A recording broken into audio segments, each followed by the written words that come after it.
everyone, welcome back to the channel. I know it has been a long time, but I am back on it. I just want to say thank you to everyone who was still engaging with my content. Really appreciate that. And also I gained a lot of subscribers during this period. I was just like, oh my gosh. So I'm really happy to welcome everyone who is new to my channel. Thank you guys for subscribing. If you don't know who I am Miss Preppy Pearl, and I do all types of content, but I focus a lot on health informatics, like the career side of things, also travel, skincare, things like that. But in today's video, we are going to still continue on with like my health informatics series, and I'm going to share about an EHR system, which is Epic. You might already know what it is, but I want to share a little bit more about this system since it's something that I use in my own daily life. And so yeah, go ahead and hop into the video.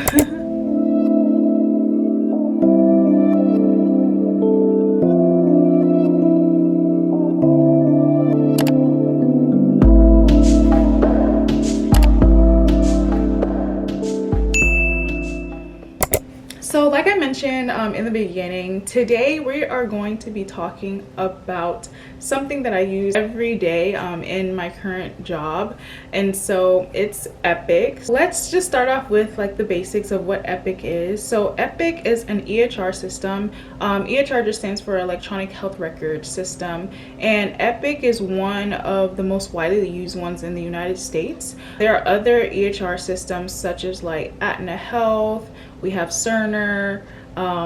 Those are like the big ones I can remember off the top of my head. But yeah, there's other EHR systems that different health systems, hospitals, clinics use when it comes to basically kind of like helping to house their data or to help with like patient workflow. So if you ever go to like the doctor, you go for a doctor's visits and they're like typing stuff in like their computer or whatnot, most likely they're using some type of EHR system, most likely maybe Epic. So yeah, that's usually what it's used for. The thing about Epic is that Epic stores like everything. So like lab work, medication, allergies, notes, appointments, like it's literally everything in one single place, so that a healthcare provider can kind of like access that information for, you know, the patient or the patient themselves if they want to go through like their MyChart or whatnot. So it kind of acts, I would say, like the digital brain of the hospital. I think that's a good way of putting it. Yeah. And so that is what Epic is. It's very vast. And so yeah. So why does Epic matter in healthcare? I feel like I knew before, but being in my role, I more so understand why Epic matters in healthcare. So Epic is really a huge deal because when you think about how it has to be able to provide accurate data, and so that's what Epic kind of helps with. It helps provide accurate data. It helps the hospital or the clinic to stay organized, and improves like patient safety. It also keeps everyone on the same page. So that means like all of your healthcare providers, your doctors, social workers, nurses, all of them, keeps all of that in one place, and it's all inside the same system so that everyone is looking at the same information. That's kind of like what Epic does. And so how do I personally use it in like my daily life? And I kind of want to spend some time to explain this because I know in previous videos I've kind of just mentioned tools that you may need to use or languages you may need to learn, technical tools that you may need. And I wanted to deep dive into Epic because as a health informatics specialist professional, you are going to most likely interact with some type of EHR system in one way or another. So for me personally, I use it daily. The way I use it, so it's more on the analytical side. So I use something called like Slicer Dicer. So that helps with me being able to do like quick analytics. So if I'm trying to track the cycle time of a clinic, that's what I use Slicer Dicer for. And all it does is that it just pulls like the counts, the trends, patient lists, everything, just describing what's happening in that clinic per se, or whatever project I'm working on, whatever it needs to pull. Also, besides from that, if I want to get deeper, so Slicer Dicer is kind of like that surface level, but if I want to get deeper, I use something called workbench reports, and those workbench reports let me get to the data on a more granular level. And so that's helpful when I'm really trying to understand like maybe outliers and issues in the data or something. that's what I use Workbench for. I would say a big part of my job day is really spent on like validating data and making sure that the data that I'm pulling is what we also see on Epic, and making sure that things are being doubled and triple checked.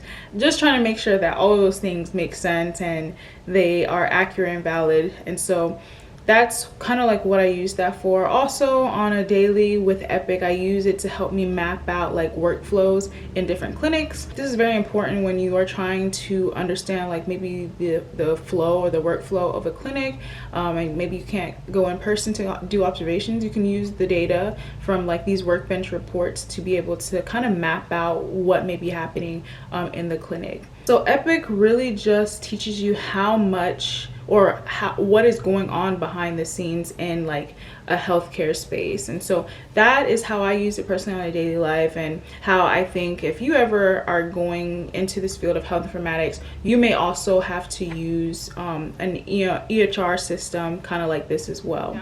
So Epic is broken down into modules, and depending on what your role may be, you may use one module more than the other, or you may use several modules for any number of things. But for me personally, I use Hyperspace. This is actually the main interface where most everyone logs into. And then you have things like chart review, orders, in basket, cadence, my chart. Then you also have like Clarity and Caboodle. Clarity and Caboodle is really, I would say it's like Epic's data warehouse. So people like analysts and me who pull deeper analytics on the data. So again, just depending on your job, you may interact with different parts of the Epic ecosystem. But I wanted to mention a few of those so that you can kind of familiarize yourself with those things and maybe do your own research on maybe there's a certain area of Epic you want to focus on. But yeah, that's so I guess you're asking, how does Epic and health informatics go hand in hand? And honestly, I would say that having Epic experience or any type of EHR experience is one of the strongest things you can do for your health informatics journey and career, because again, you are most likely going to have to interact with some type of EHR system that stores this data, that tracks the data, that can help you pull the data. So what better way to, you know, get into health informatics than to actually understand how like an EHR works, and the different applications of the EHR. So the other thing with like health informatics and Epic is that most healthcare organizations, hospitals, they love a person who understands the workflows, data, and clinical systems. And so this is really, really important for your career if you are considering a profession in health informatics. The thing about it is that once you understand Epic, you can now use those skills in understanding other applications and understanding other EHRs like Cerner, like Aetna, like Meditech, you name it. You literally can use everything that you learned in Epic and transfer those skills into another EHR system. One other key thing about like Epic is like Epic actually uses HL7 and FHIR, which is, you know, health informatics. If you are in a health informatics field, you know that these are common terms. But one thing people just don't talk about enough is like data standards and the way like Epic communicates with other systems, and how it does that. It uses things like HL7 messages, like FHIR APIs, and like structured types of schemas in order to help with that interoperability piece. So when systems like maybe like Apple Health pull like your vaccine records, for example, that's using something called FHIR. And so in my role personally, I work with these standards, not directly, but there was one project that I was working on where they use HL7 because of that communication piece for Epic and whatnot. And so, you know, this is just a great way to show how useful Epic is, and kind of like that, the synergy that exists between Epic and health informatics. And so yeah, Epic sits right in the middle of health informatics and the communication between systems and end users. And so it's really important. I know I keep saying it, but it's actually very, very important if you can to get that Epic experience. I guess this leads me to my next point, like how can a beginner get into Epic? So fortunately for me, I was able to get into Epic through a bit of shadowing initially. I never really interacted with the system. It was me just more so observing how end users, so such as like the clinicians, are interacting with the system. I didn't fully get into being hands-on with Epic until I actually got into an internship. And in that internship, I was able to really get my hands dirty and really understand Epic. And so for you out there, I would suggest, shadowing. I would suggest maybe apprenticeships.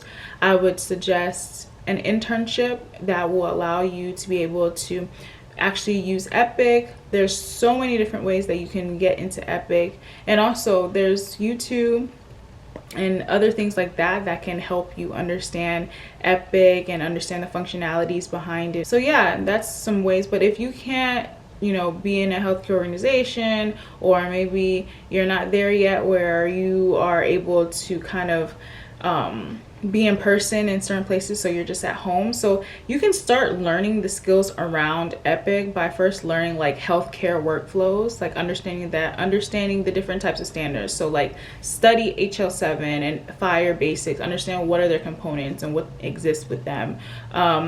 Also get really comfortable with Excel, Power BI, SQL, especially Excel. If anything, Excel, because the way Epic exports its data, it will export it most likely as a CSV or like a Excel file.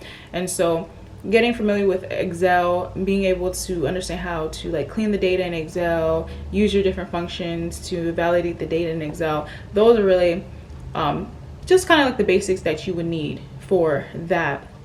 And then also learn about, privacy and communication and like clinical data integrity. Those are things that will also help you when you are interacting with any type of EHR system. I think with all of these skills will help you with any Epic related roles that you may want to pursue in the future without ever having to like touch the system. So all in all, that's kind of like how I use Epic in my daily life and what I do, and also just like the basics behind Epic and explaining it to all of you. I want to end on a note of like, as great as Epic is, I did want to list like pros and then some of the cons of like Epic. Pros: Epic is very powerful, very, very powerful. It's customizable. There's a reason why so many healthcare organizations, health systems use it, because of those features. Also, of course, it improves safety. So again, helps to be in compliance with HIPAA, making sure that, keeping the data where it needs to be. Very important in this space. Also, Epic is really great for analytics. So if you're really trying to deep dive into analyzing data, it's awesome for that.